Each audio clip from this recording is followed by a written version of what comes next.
Hello everyone, welcome to my AM study official channel. आज हम बात करेंगे इतिहास के फर्स्ट एवं प्राग ऐतिहासिक काल के बारे में, जो कि इतिहास का यह फर्स्ट टॉपिक है और यहीं से इतिहास प्रारंभ होता है। और पढ़ने के बाद हम उन सभी महत्वपूर्ण प्रश्नों को लगाएंगे जो कि एग्ज़ाम में बनते हैं, और आपका टेस्ट भी हो जाएगा कि आपने इसमें से क्या क्या पढ़ा है और किस प्रकार आपने ध्यान से पढ़ा है या नहीं पढ़ा है। और शुरू करेंगे हम इतिहास को। पहले हम जानेंगे इतिहास क्या है, फिर हम प्रागैतिहासिक काल के बारे में आगे की ओर बढ़ेंगे। तो चलिए मित्रों, शुरू करते हैं। और चैनल पर आने से पहले आप सभी लोग चैनल को सब्सक्राइब जरूर करना और बेल आइकन को ज़रूर दबाना। चलते हैं, शुरू करते हैं। अब पहले हम देखेंगे इतिहास की परिभाषा। इतिहास की परिभाषा है मित्रों, अतीत में घटित घटनाओं के संकलन को इतिहास कहते हैं। तो मित्रों, जो बीत चुका है या जो पुरानी बातें हैं, उन सभी बातों को हम इतिहास कहते हैं। इतिहास शब्द इति प्लस हास शब्द से मिलकर बना है, जिसमें इति का अर्थ होता है बीता हुआ और हास का अर्थ होता है घटित हुई कहानी। और ग्रीस के लोग इतिहास के लिए हिस्ट्री शब्द का प्रयोग करते हैं। हिस्ट्री का शाब्दिक अर्थ होता है बुनना। बुनना जो क्या होता है, हिस्ट्री का शाब्दिक अर्थ होता है। चलते हैं नेक्स्ट। हेरोडोटस नाम के यूनानी व्यक्ति को इतिहास का जनक कहा जाता है। आप इनको इमेज में देख सकते हैं, इस प्रकार के दिखते थे हेरोडोटस। इनको इतिहास का जनक कहा जाता है। यहाँ से हमारा एक प्रश्न बनता है, वेरी वेरी इम्पोर्टेंट। हेरोडोटस ने ही सबसे पहले इतिहास लिखना शुरू किया था। और मित्रों, सबसे पहले इतिहास शब्द का प्रयोग हेरोडोटस द्वारा लिखित पुस्तक हिस्टोरिका में किया गया है। तो हिस्टोरिका किसने लिखी है पुस्तक दोस्तों? तो हेरोडोटस ने लिखी है। कौन सी पुस्तक? हिस्टोरिका। इसको भी आपको याद रखना है। इतिहास को अध्ययन की दृष्टि से 3 भागों में बांटा गया है: प्रागैतिहासिक काल, आद्यैतिहासिक काल और ऐतिहासिक काल।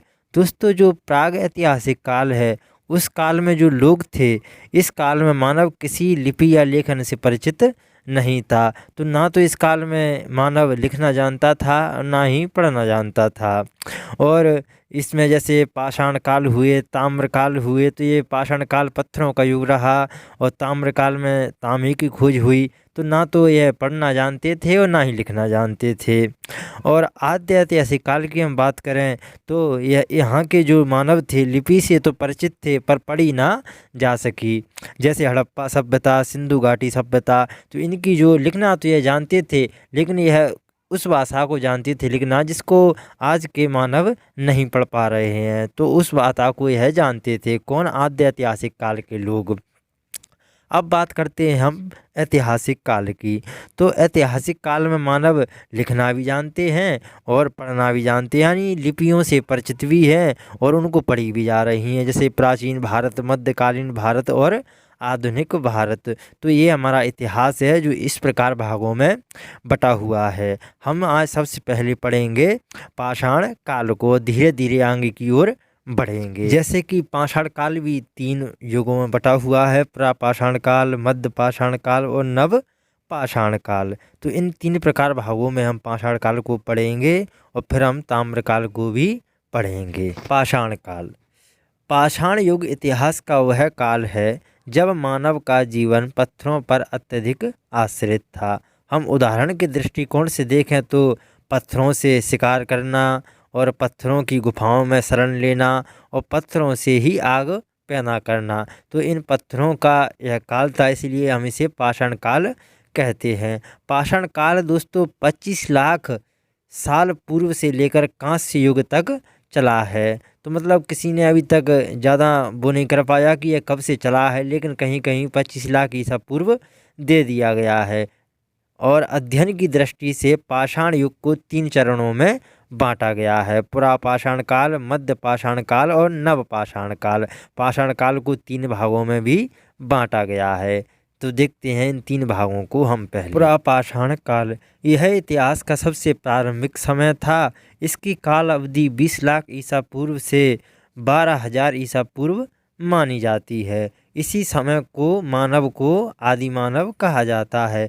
जो इसी समय जब मानव रहते थे तो उसी को क्या कहा गया है, उन मानवों को आदि मानव कहा गया है। इस समय के मानव को ना तो कृषि का ज्ञान था और ना ही दोस्तों पशुपालन का ज्ञान था, इसलिए इनको क्या कहते हैं, हम आदि मानव कहते हैं। इस काल में मानव का जीवन अस्थिर था और वह शिकार करके भोजन का संग्रह करता था। इस समय का मानव खाना बदोश था, वह खाने के लिए जंगलों में जाकर कहीं पशुओं का शिकार करता तो कहीं पेड़ पौधों को खाता। तो इस समय का मानव जो था वह खाना बदोश था, उसका कोई खाना स्थायी नहीं था। और इस समय के मानव की सबसे बड़ी उपलब्धि आग की खोज थी। वेरी वेरी इंपॉर्टेंट है और ज़्यादातर एग्जाम में पूछे जाने वाला प्रश्न है।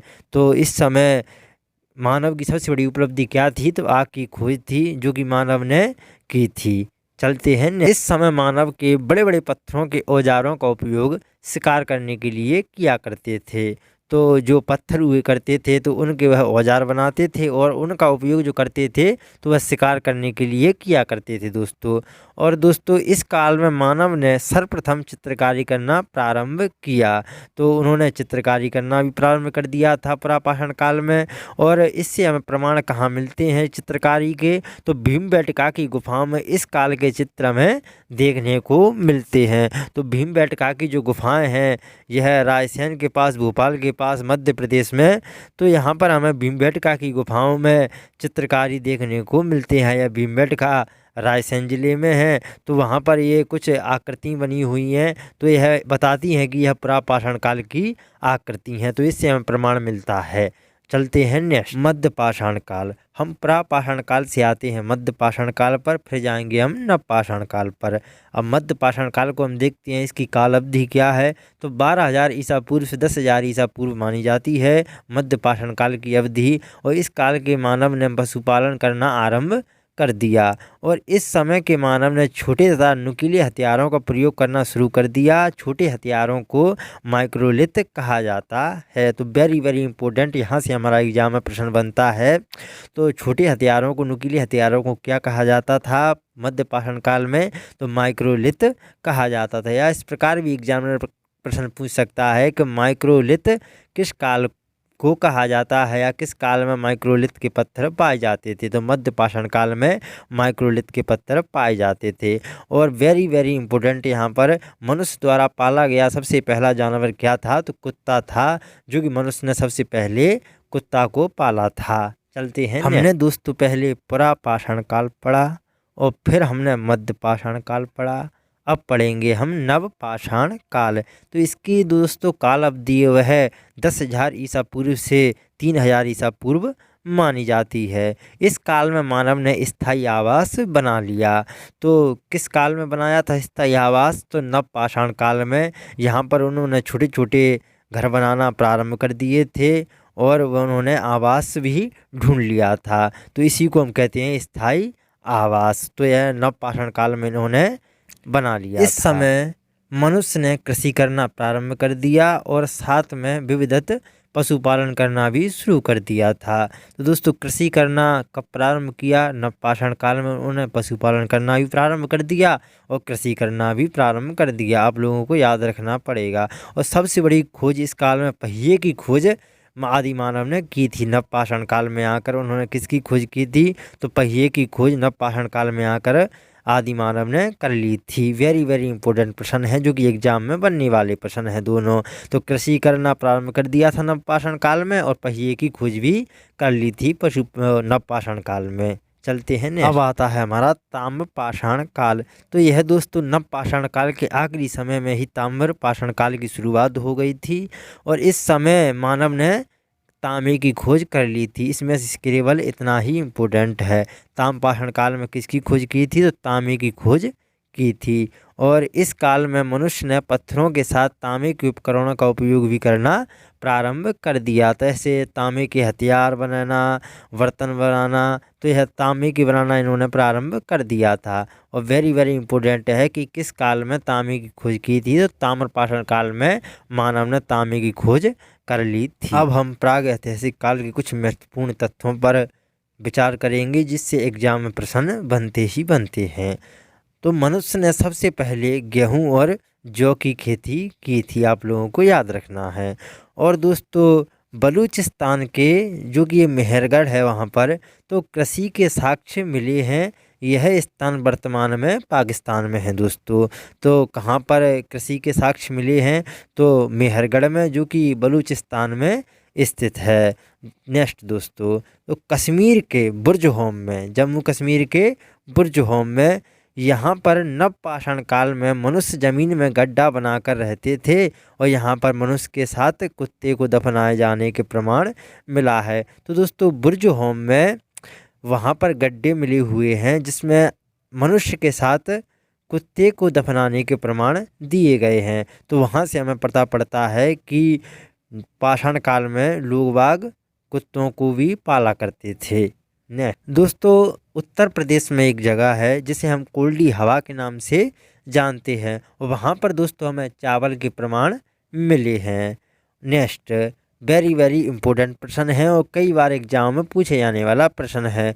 मध्य प्रदेश में एक जगह है जहाँ एक रायसेन जिला है, उस जिले में एक जगह है भीमबेटका।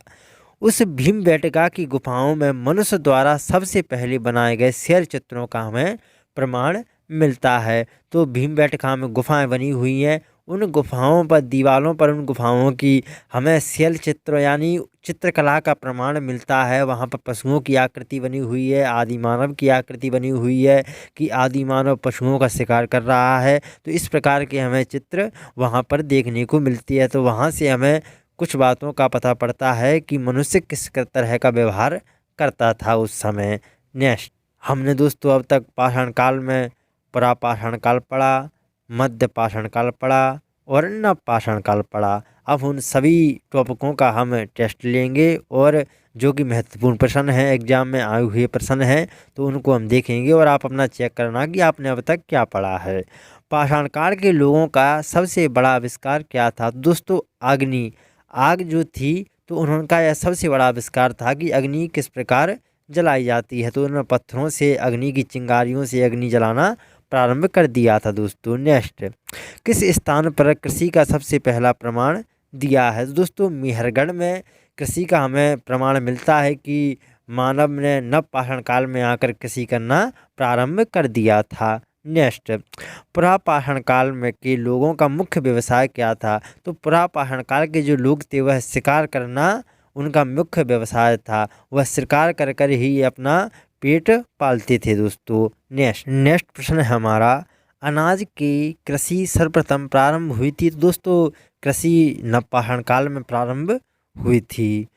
और नेक्स्ट प्रश्न है हमारा, जिसका कोई लिखित साक्ष्य नहीं है मिलता वह काल क्या कहलाता है? तो प्राग ऐतिहासिक काल है जिसका ना तो कोई लिखित साक्ष्य मिलता है और ना ही कोई चित्रकला मिलती है।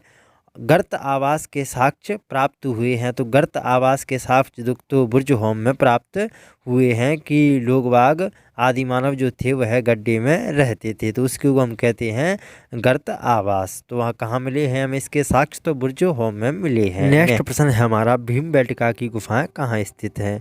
तो दोस्तों भोपाल के पास रायसेन जिले में अब्दुल्लातुगंज यहाँ पर एक स्थान है, वहाँ पर हमें भीमबेटका की गुफाएं मिली हैं।